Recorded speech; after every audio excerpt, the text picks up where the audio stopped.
So in the last episode of Bauhaus, you saw us go over our $1,000 Forester builds. And since that video, we both sold our $1,000 Foresters. So as fun as my $1,000 Forester was, I definitely got my money's worth out of flogging it, but it always get to the point where you think, oh, you know, there's a better model, there's a faster one, and you're always kind of looking for the next best thing. And as much as I enjoyed my Auto NA Forester, I did find a pretty cracker deal on my new 2004 Subaru Forester XT. And I agree with everything that Will has just said. I wanted manual, I wanted turbo, so I bought myself a 2005 Forester XT.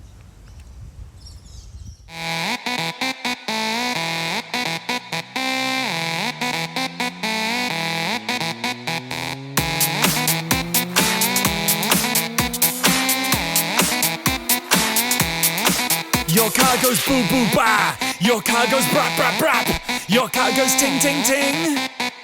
My car goes psh psh.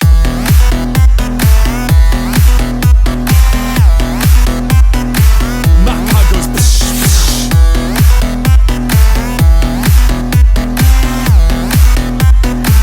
My car goes psh psh.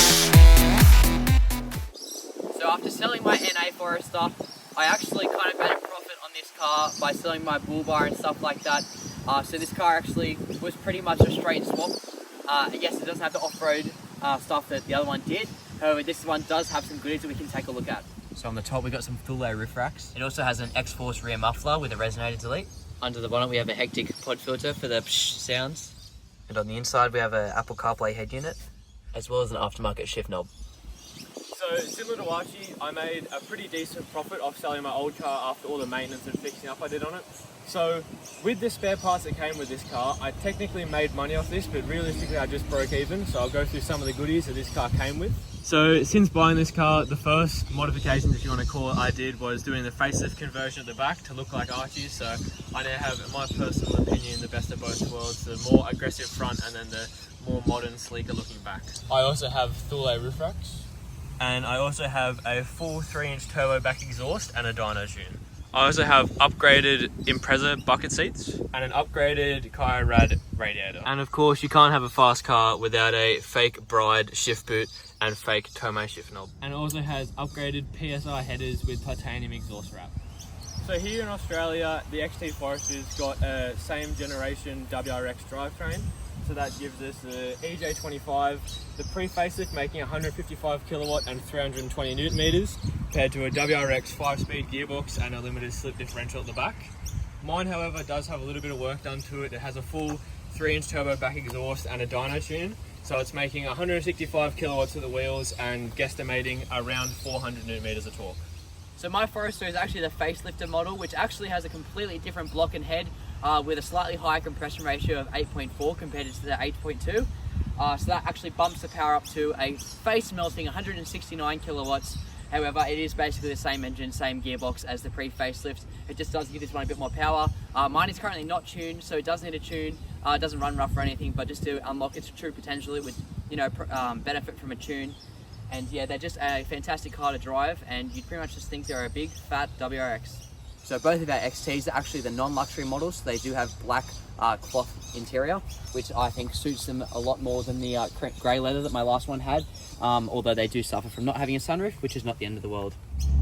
So compared to the NA Foresters, obviously the actual just the driving of them is very similar. I mean, it is the exact same chassis, just with a bit more power shoved under the bonnet.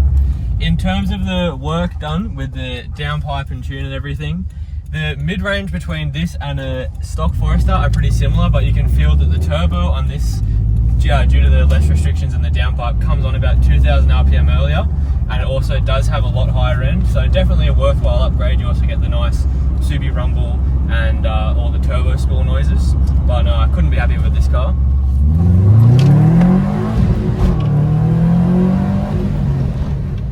For what on the outside is basically a mid-sized family SUV, it definitely packs a lot of punch, which I know I didn't know they had, and I know that most other NPCs on the road would not expect this thing to be fast.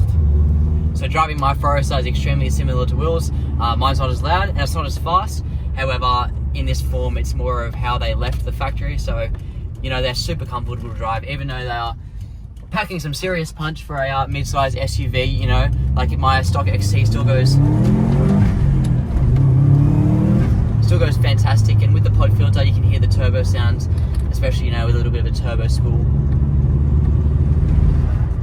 So it makes for a really exciting driving experience, and it's very different to an NA powered car in the fact that you plant it and you're going, and I didn't expect this much power from a Subaru Forester.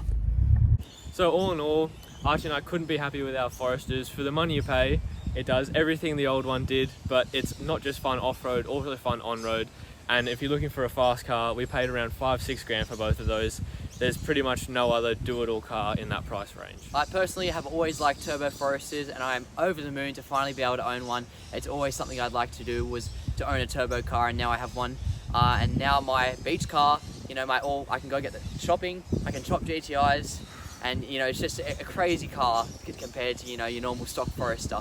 Thanks for watching this episode of Valve House, and in the next videos you're going to see how we modify these cars and where we take them.